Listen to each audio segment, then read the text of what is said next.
शौकत अली ये माड़ा मोटा फल फ्रूट दे इन्नी गुंजाइश नहीं बस कुछ लभ जाता थोड़ा बहुत 400-500 रुपया लग बस वो घर दे दीदा गुजारा कर लेंगे ना मजदूर बंदा वा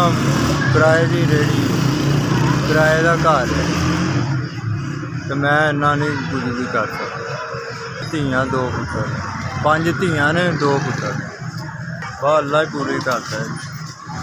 घर दे दीदे ने थोड़ी बहुत खर्चे मेरी सारी रेहड़ी टुटी मेरा सर्कस नहीं चलता मैं माड़ा बंदा 5 ਧੀਆਂ का प्यो हाँ मतलब कि इन्ना सर्कस नहीं है रोटी नहीं पूरी होती मेरा हाल नहीं देख रहे कि फ्रूट कितों पाऊँ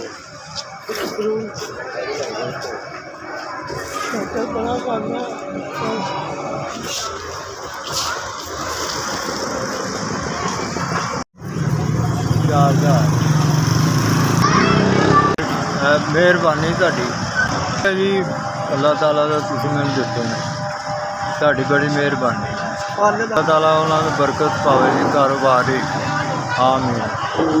SBS बड़ी मेहरबानी।